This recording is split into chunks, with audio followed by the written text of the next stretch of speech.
14º Jogo do Livro e 4º Seminário Internacional Latino-Americano. Literaturas, acesso, materialidades. Literatura, acesso, materialidades.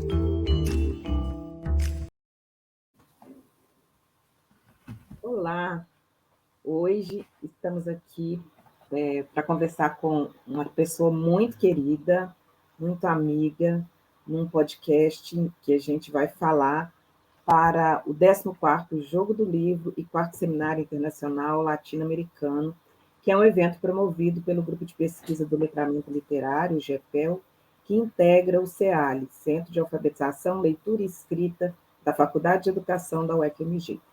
Eu sou Thelma Borges, uma mulher negra, de cabelos crespos e curtos, e converso com o professor da Faculdade de Letras da UFMG e ator Marcos Alexandre.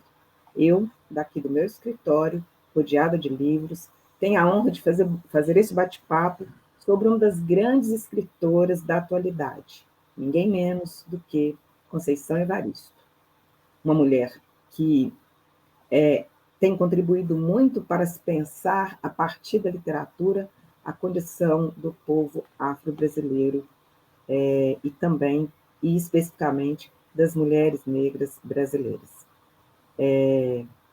Eu estou aqui com o Marcos Alexandre, a quem eu convido para estar com a gente nesse momento, e antes de tudo vai fazer para a gente a sua audiodescrição e depois contar um pouco da sua história como professor universitário, pesquisador e ator. E depois disso, Marcos, você pode já começar falando para a gente um pouco sobre quem é Conceição Evaristo, que história sobre ela você pode nos contar para que a gente entenda um pouco a sua trajetória como mulher negra, escritora, professora que foi, que é, né, e atuante aí nos movimentos sociais negros. Obrigado, Thelma. Muito feliz de estar aqui com você nesse momento. Você sabe que eu tenho um carinho especial por você. Nós fomos colegas, né? No curso de letras, então, assim, é muito importante, né? Como você já me apresentou aí, eu sou professor da Faculdade de Letras, estou na FALE desde 1999, a minha formação toda foi na Faculdade de Letras. Já tenho uma longa trajetória, né? Primeiro como estudante e depois como professor. Eu atuo no curso de espanhol, dando aula de literaturas hispânicas e também de língua, e também atuo no curso de teatro da EBA, onde eu trabalho com as disciplinas teóricas do curso. Então, assim, e tem uma formação, né, com um grupo de teatro, que é o MAIOMB, que é um grupo que existe desde 1995, um grupo que é dirigido e foi fundado pela Sara Rojo, que também é professora da FALE, recém-aposentada. Eu sou um dos membros cofundadores e o MAIOMB tem uma trajetória também bem importante dentro do teatro realizado aqui em Belo Horizonte. E aí você me convida para falar de Conceição Evaristo, né? Maria da Conceição Evaristo. Eu gosto de falar o nome porque Maria também é o nome de minha mãe, né? A Conceição Evaristo, ela é contadora de histórias, ela é narradora, ela é poeta, ela é romancista, ensaísta. Conceição é mestre em literatura brasileira pela PUC-Rio, e doutora em literatura comparada pela UF, Universidade Federal Fluminense. Na minha opinião, é uma das intelectuais negras mais expressivas de nossa contemporaneidade. Eu sou muito, muito fã da autora Conceição Evaristo, assim como também eu sou um grande admirador da história e da trajetória de vida da mulher Conceição Evaristo, da filha Conceição Evaristo, da mãe Dainá, né, sua menina especial, como ela mesmo costuma dizer. A primeira vez que eu tive contato com a autora foi num dos eventos de Mulher e Literatura, eu não me lembro mais o ano, mas assim, eu sempre digo que foi encantamento à primeira vista, né? Uma paixão à primeira vista, um encantamento intelectual de ver aquela mulher negra muito, muito empoderada, falando de lugares que eram lugares em que eu me via, em que eu me reconhecia, em que eu reconhecia a trajetória das mulheres de minha família, né, principalmente da minha mãe, de minhas irmãs, né, assim como Conceição, eu sou filho de uma família enorme, eu sou o caçula de 13 irmãos, então Uau! isso você pode imaginar o quanto que isso representa, né, na minha trajetória como intelectual, como homem negro, o primeiro filho que consegue chegar à universidade. Então, assim, eu acredito que a minha trajetória, de alguma maneira, se aproxima da trajetória da Conceição, pela sua história de vida, né? A Conceição, ela tem um trabalho muito importante dentro da nossa literatura e da nossa trajetória, né? Como pessoas, como sujeitos.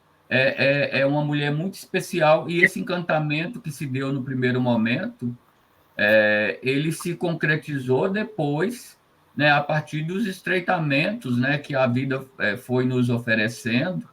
Eu acredito que hoje, né, eu posso considerá-la uma querida amiga, demais de admirador de sua obra, tenho acompanhado a sua trajetória na vida, na arte, e a gente só tem visto o quanto que a Conceição tem alcançado outros espaços, né? Isso para a gente também é muito importante, né? Da gente pensar, né, de sua origem, de certa forma humilde, né? Ela migra para o Rio de Janeiro na década de 70, né?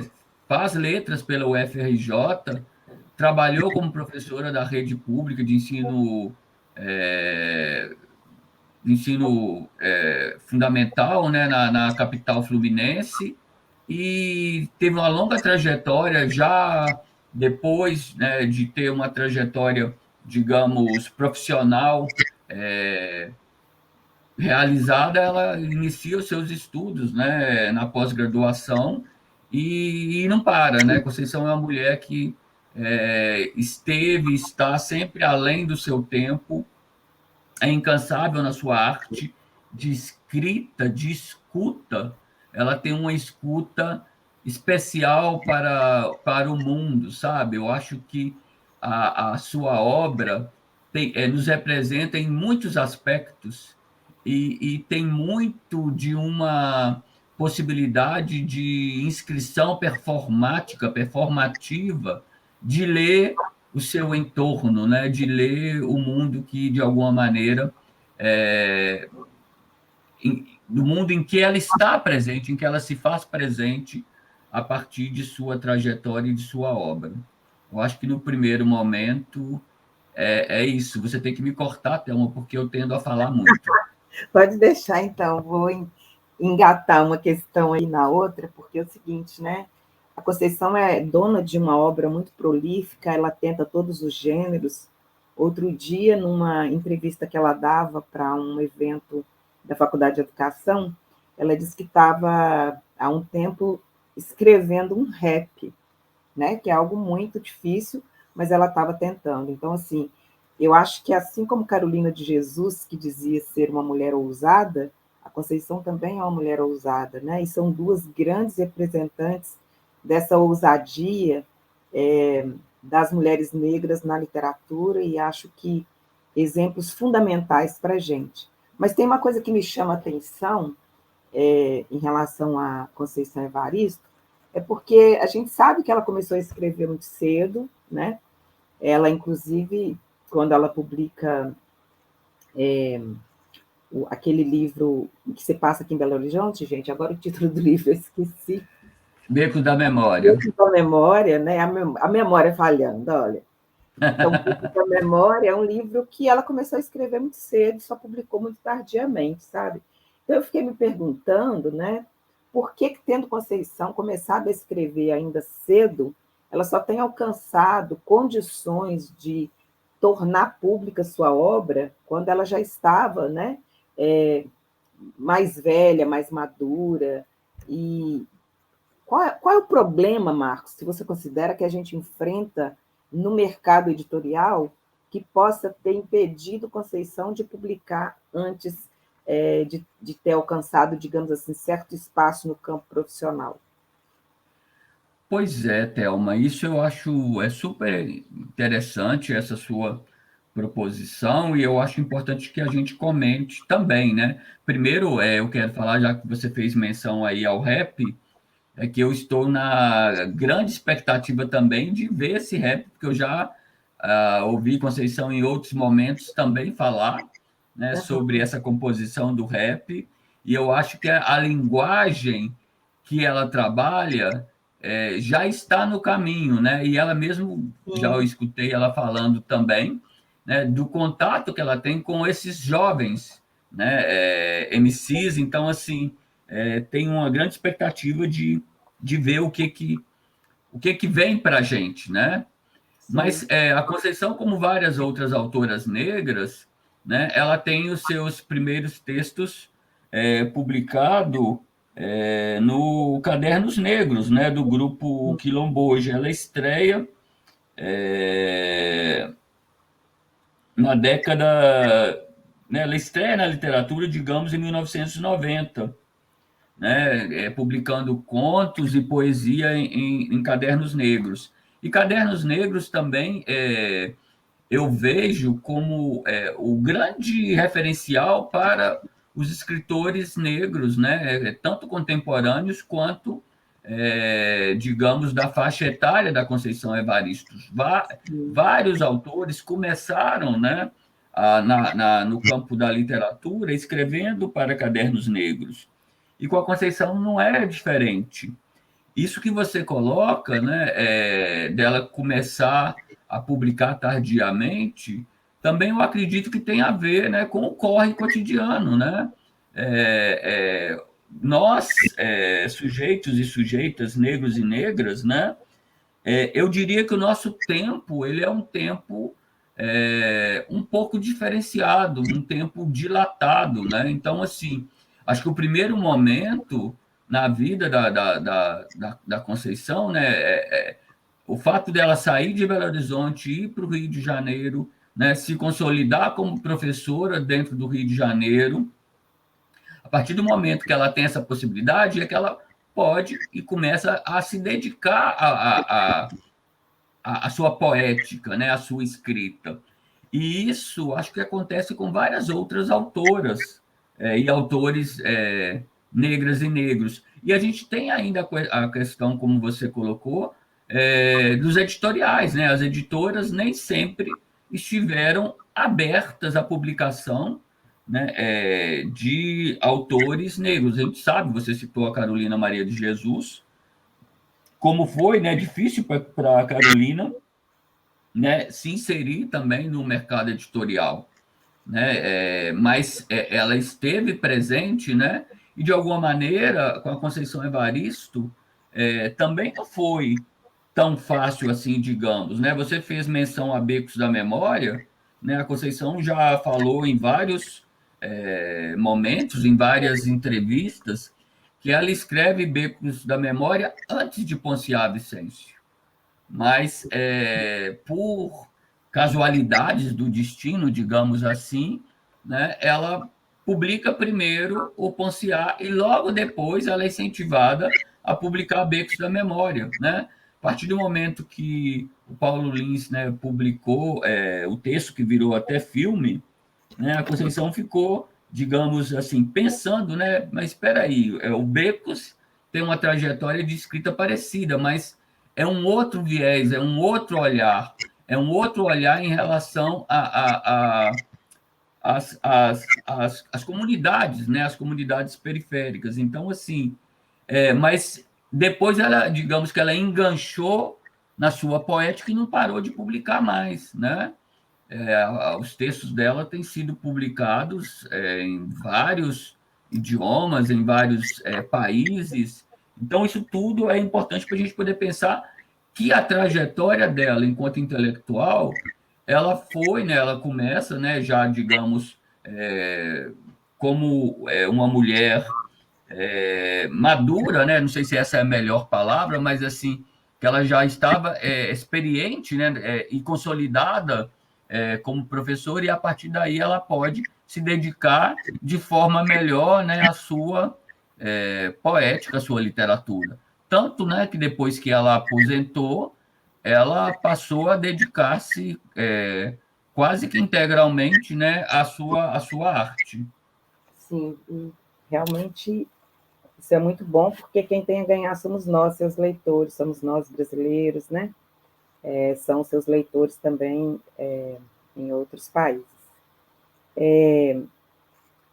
Uma das vezes que encontrei Conceição Evaristo num congresso, a primeira vez que eu a vi foi em Montes Claros, ela foi para uma banca de mestrado de um estudante do nosso programa.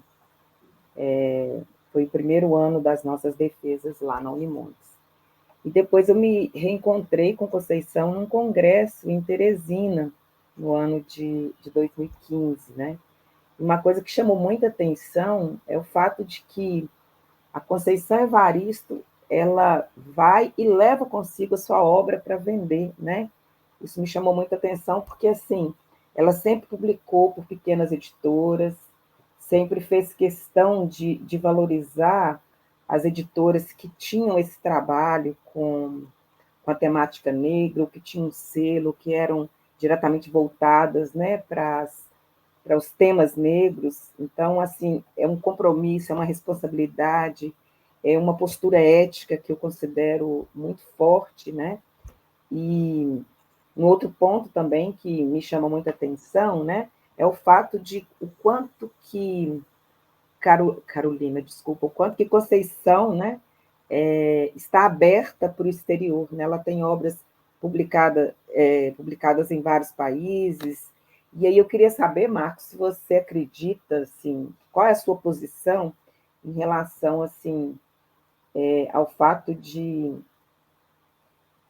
na verdade, o que eu quero perguntar é se você acredita que a circulação e a aceitação interna de Conceição ela tem a ver com o fato de ela também ter recebido um espaço muito proeminente no exterior, né? Como é que você vê essa questão, essa relação, né, entre a recepção externa e em que medida ela influencia a recepção interna de Conceição, ou se é só uma viagem aqui da minha cabeça? Nossa, ótima pergunta também, Thelma. Com certeza, eu acredito que sim, que tem um papel importante aí, né? Mas também é importante a gente falar que a obra da Conceição ela ganhou vários espaços, né? Digamos, no território brasileiro, né? Quando ela publica Ponciá Vicêncio, logo depois, né, o Ponciá Vicêncio é indicado, por exemplo, no vestibular da UFMG, a professora Constância, né, que é uma grande amiga da Conceição, era da Copérnia naquele momento, e saiu como um dos livros indicados para o vestibular. Então, isso, de alguma maneira, também ampliou o conhecimento, né, e reconhecimento da obra, do texto dela, tanto em relação ao contato com os professores, mas também com os alunos. Né? Depois da indicação do FMG, várias outras universidades brasileiras também indicaram o texto. Então, isso, de alguma maneira, fez com que ela fosse... tivesse o seu reconhecimento ampliado, né, digamos, em nível nacional. Mas, a partir do momento, como ela sempre viajou, né, participou de eventos fora, né, e foi mostrando a sua obra, principalmente no primeiro momento, a sua poesia, né, no exterior, nos Estados Unidos, na França, Inglaterra, as pessoas já conheciam, né, a poesia, a poética da Conceição. E aí eu acho que o Ponciá ele também abriu esses caminhos, né? A partir do momento que é publicada a tradução, né, a primeira publicação é realizada nos Estados Unidos, eu acho que, com certeza, sua recepção e divulgação no Brasil ganha outros dimensionamentos. A gente sabe, né, que as editoras brasileiras, né, assim como os leitores, eles tendem a valorizar ainda mais quando os autores, né, publicam no exterior. A gente tem essa mania, né, que particularmente, não vejo como uma boa estratégia, que é valorizar muito o que é feito lá fora. Então, a partir do momento em que ela publica fora, ela amplia e muito o potencial de alcance de sua obra. E vai ampliando cada vez mais, né? Tem tradução da obra para vários idiomas, né? Italiano, e outros idiomas, o chinês ou o japonês, não sei se eu estou fazendo confusão aqui, também já está dentro da perspectiva de tradução. Então, assim, a gente vai ampliando o olhar sobre, né, a sua obra e também a perspectiva, né, em relação à autora. Ela vai alcançando novos caminhos. Eu acho que também teve uma grande repercussão, né, com o momento que ela tenta, né, entrar para a Academia Brasileira né, de Letras, que isso para mim assim, é um ato performativo incrível.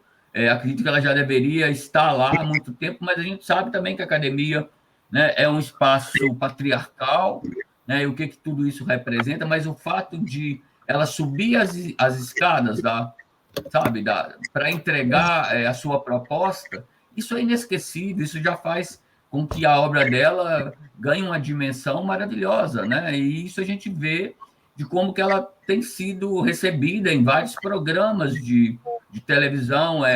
A pandemia, a Conceição se transformou a mulher live, digamos assim, eu estou brincando aqui, né? Mas ela esteve em todas as lives e ela é uma pessoa que tende a atender todos os pedidos, né? E isso é muito bom. Então, assim, teve recentemente no programa Roda Viva, né? Uma participação fantástica, que eu acho que vale a pena as pessoas acessarem. Então, assim, eu acho que contribui sim, mas ela está acima de tudo isso. Ela faz o seu trabalho, o seu percurso, né? Exatamente, né? Isso Onde que ela você vai, ela falou, leva, né?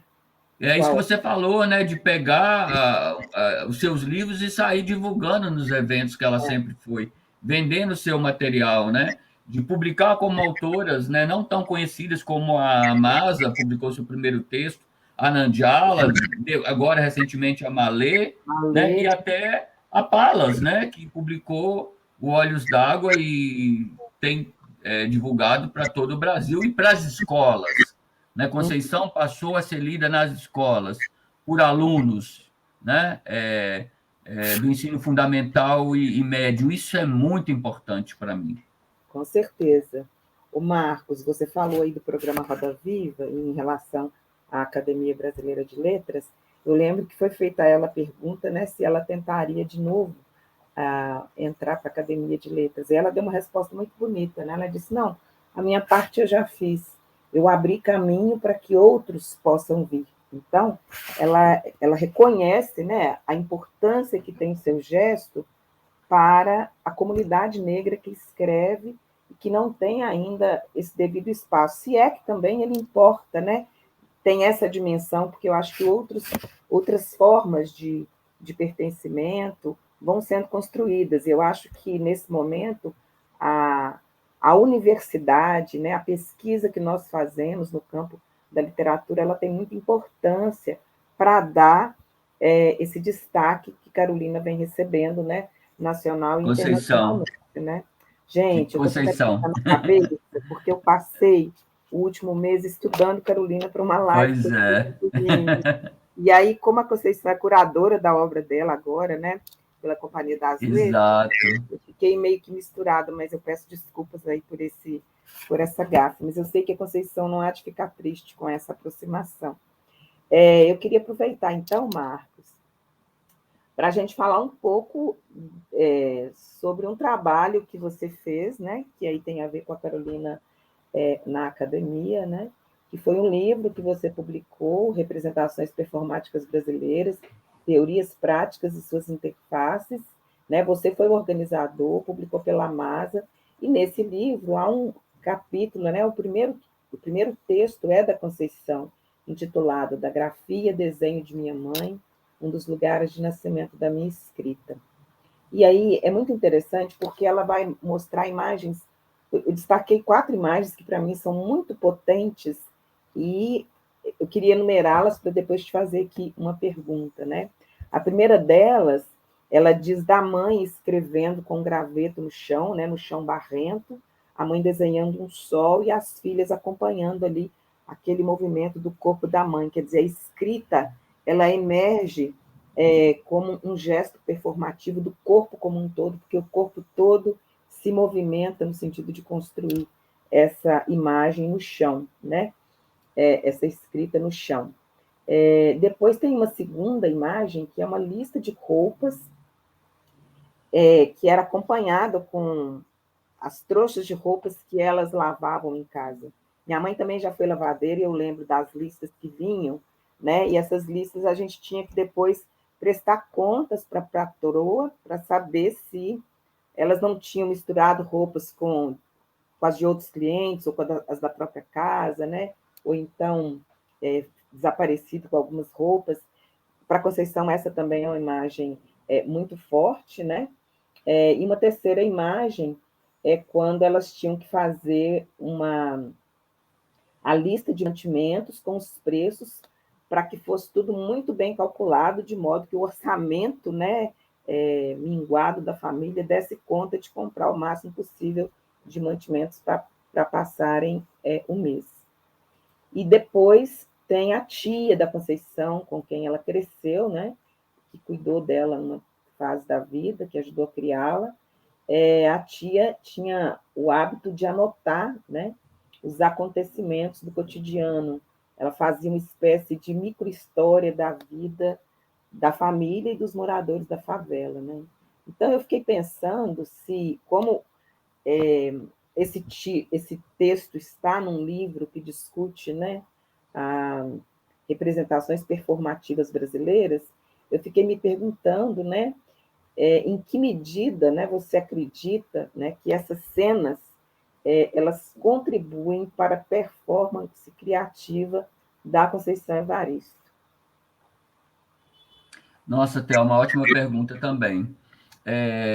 Eu acho que a Conceição, como vários outros, né, autores e autoras afro-brasileiros, escrevem com o corpo e a partir do corpo. Eu acho que a literatura, né, afro-brasileira, né, assim como os teatros negros, eles fazem isso. Né? As poéticas são atravessadas pelos corpos pretos e pretas, e pretes. Né? Então, com certeza, essas cenas são cenas que, de alguma maneira, integram as realidades de várias famílias. Né? Você falou da sua mãe, a minha mãe também, né, lavou roupas para... Né, a gente falava lavar roupa para fora. Anos e anos e anos, a minha irmã passava as roupas e também tinha toda essa relação, né? De receber os bilhetes com X não sei o que, X não sei o que. E eu era criança e ficava acompanhando essa trajetória. Então, assim, é importante a gente poder pensar como que essas cenas, elas marcam, né, a infância da menina Conceição e como que isso, de alguma maneira, fica impregnado, né, na corporeidade, né, dessa mulher negra, né, dessa mulher que cresce, que vai construir a sua história, a sua trajetória, né, intelectual, acadêmica, mas como que essas marcas continuam pulsando, né, em sua corporeidade. Então, assim, não tem como desvencilhar das histórias, né, que nos antecederam. Então, a gente fala muito também, né, que a literatura afro-brasileira ela está muito pautada nas temáticas que têm a ver com as ancestralidades, né? Se a gente pensa nas nossas ancestralidades, elas passaram por esse caminho, né, de transitar, né, entre o espaço, vou colocar entre aspas aqui, da Casa Grande e da Senzala, né, porque a gente também acho que é responsável pela mudança na nossa estrutura de vida. E eu acho que a Conceição, ela mostra isso. Eu acho que ela abre o caminho, toda a dramaturgia da escrita dela, né? Tanto na narrativa quanto na poesia, a gente percebe o quanto que o corpo se faz presente nas personagens, né? Nos eu líricos. Então, assim, é uma soma, né? E esses momentos cotidianos, eles se fazem presentes, sim, né? É todo um cálculo. São tessituras muito singelas de particularidades dos corpos que aparecem, né? Isso, para mim, é muito importante. O Marcos, e eu tenho um livro da Conceição que eu estudo, né, na minha pesquisa atual, que é o Insubmissas Lágrimas de Mulheres. Maravilhoso. Foi uma experiência assim fabulosa na minha vida, até porque ali eu acredito que a Conceição ela está formulando novas concepções teóricas para ler o conto na contemporaneidade, inclusive fazendo um diálogo com as expressões maca e missoço, que são expressões próprias da tradição oral angolana, né? Com a qual a Conceição dialoga muito e tem a ver, inclusive, com o DNA dela. Né? Ela fez aquele exame de DNA que demonstrou que 70%, né, do pertencimento étnico da Conceição é angolano, e é muito interessante que, antes de saber disso, ela já dialogava com essa ancestralidade que foi, em certa medida, solapada, né, por conta do desaparecimento, da queima dos documentos da escravidão brasileira, que fez Rui Barbosa quando era senador, né, da recente República Brasileira.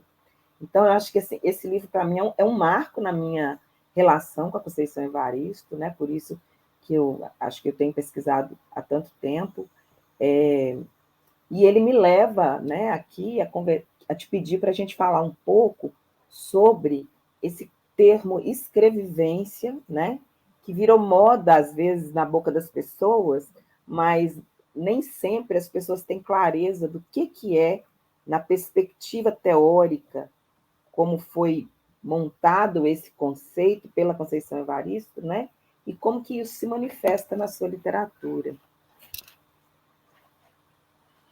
Nossa, também é importante a gente poder falar e refletir um pouco sobre isso, né?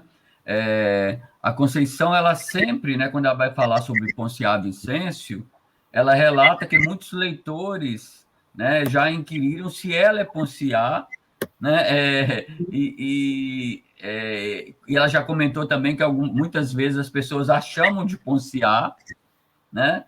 E eu já tive a oportunidade de escutá-la respondendo, né, que Ponciá, que ela não é Ponciá, que Ponciá não tem a ver com ela, mas que sim tem vários traços da personagem em que ela vê a mulher Conceição Evaristo. Assim como acontece, né, com Maria Nova, né, no Beco da Memória, né, que também não é ela, mas que também há nuances da personagem que a atravessa, né, a partir de suas vivências, né, o tio Totó e entre outras personagens.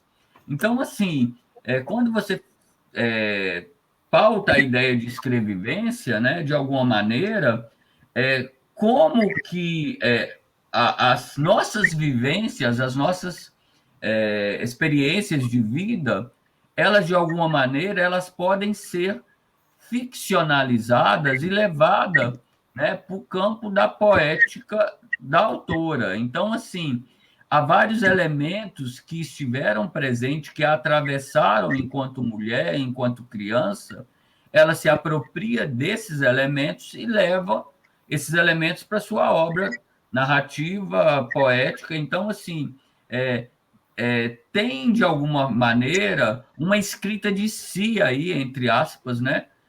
Dialogando com a sua obra. mas é importante destacar que não é a vivência em si da autora, mas são as vivências, né, digamos, performatizadas e ressignificadas que são levadas e colocadas em discussão, né, a partir da obra literária, né, do exercício literário, né, da fabulação literária, né, do projeto literário Conceição Evaristo. Né? A Conceição ela tem um projeto literário, assim como o teve Carolina Maria de Jesus. Né? Tanto que o fato de ela estar escrevendo um rap, isso faz parte de seu projeto literário. Exatamente, de se apropriar dessas linguagens que dialogam muito com as poéticas periféricas, né? Exatamente. Eu acho que tem tudo a ver com a nossa trilha aqui, que é de campos e cidades, a diversidade das trilhas, né? A gente está tratando no evento, nessa trilha em específico, essas expressões poéticas da periferia. E a Conceição também diz, né, que essa escrevivência tem a ver com, inclusive, com um verso do Emicida, né, lá no Amarelo, que ele diz: tudo que nós tem é nós. Né? Então, a escrevivência é escrita de nós, né? Quer dizer, é a Conceição Evaristo Cidade dialogando não só com a ancestralidade, mas também com o seu tempo, com a sua gente, com questões próprias do seu tempo. Né? Então, nesse sentido, me parece que é uma posição política, né, muito forte, que atravessa a sua literatura, né, e que muito ajuda a gente a construir uma ideia do que é a identidade afro-brasileira, afrodiaspórica, né, inclusive fazendo valer, né, as determinações legais, né, da Lei 10.639 de 2003, né, Marcos? Então, Marcos, infelizmente, a gente está chegando ao fim, né? Tem muita coisa para falar de Conceição. Aqui foram só alguns aperitivos, digamos assim, para quem tiver mais interesse em enveredar pela obra dela. E aí, para a gente terminar, eu vou fazer o seguinte: eu vou ler um poema, tá? E depois eu te convido também a ler um trecho de Conceição e fazer a sua despedida aí do pessoal. Então, desde já eu queria reiterar, né, os meus agradecimentos, Marcos, de ter encontrado na sua agenda tão atribulada um tempinho para estar aqui com a gente, falando de Conceição, que é uma autora muito importante para a contemporaneidade, para os afro-brasileiros, uma autora que é muito importante para nós, né, negros, para nós que viemos de histórias familiares tão parecidas. Isso ajuda muito a gente se compreender e se situar, né, no tempo e no espaço. Eu vou terminar, então, a minha participação lendo o poema Vozes Mulheres, que está no livro Poemas da Recordação e Outros Movimentos. A voz de minha bisavó ecoou criança nos porões do navio, ecoou lamentos de uma infância perdida. A voz de minha avó ecoou obediência aos brancos donos de tudo. A voz de minha mãe ecoou baixinho revolta no fundo das cozinhas alheias, debaixo das trouxas, roupagens sujas dos brancos, pelo caminho empoeirado rumo à favela. A minha voz ainda ecoa perplexos. Desculpa, gente. A minha voz ainda ecoa versos perplexos com rimas de sangue e fome. A voz de minha filha recorre todas as nossas vozes. Recolhe em si as vozes mudas, caladas, engasgadas nas gargantas. A voz de minha filha recolhe em si a fala e o ato, o ontem, o hoje, o agora. Na voz de minha filha se fará ouvir a ressonância, o eco, vida, liberdade. Com essas palavras, eu me despeço de vocês e passo a palavra para o Marcos.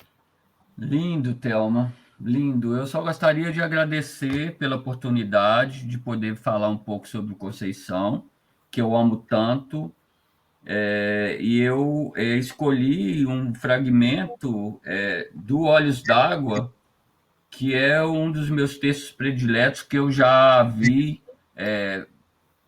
em performance inúmeras vezes, né, apresentando. Eu vou pedir licença aqui, obviamente que eu vou me emocionar também, mas quero concluir com a leitura. E quando, após longos dias de viagem para chegar à minha terra, pude contemplar extasiada os olhos de minha mãe. Sabem o que vi? Sabem o que vi? Vi só lágrimas e lágrimas. Entretanto, ela sorria feliz.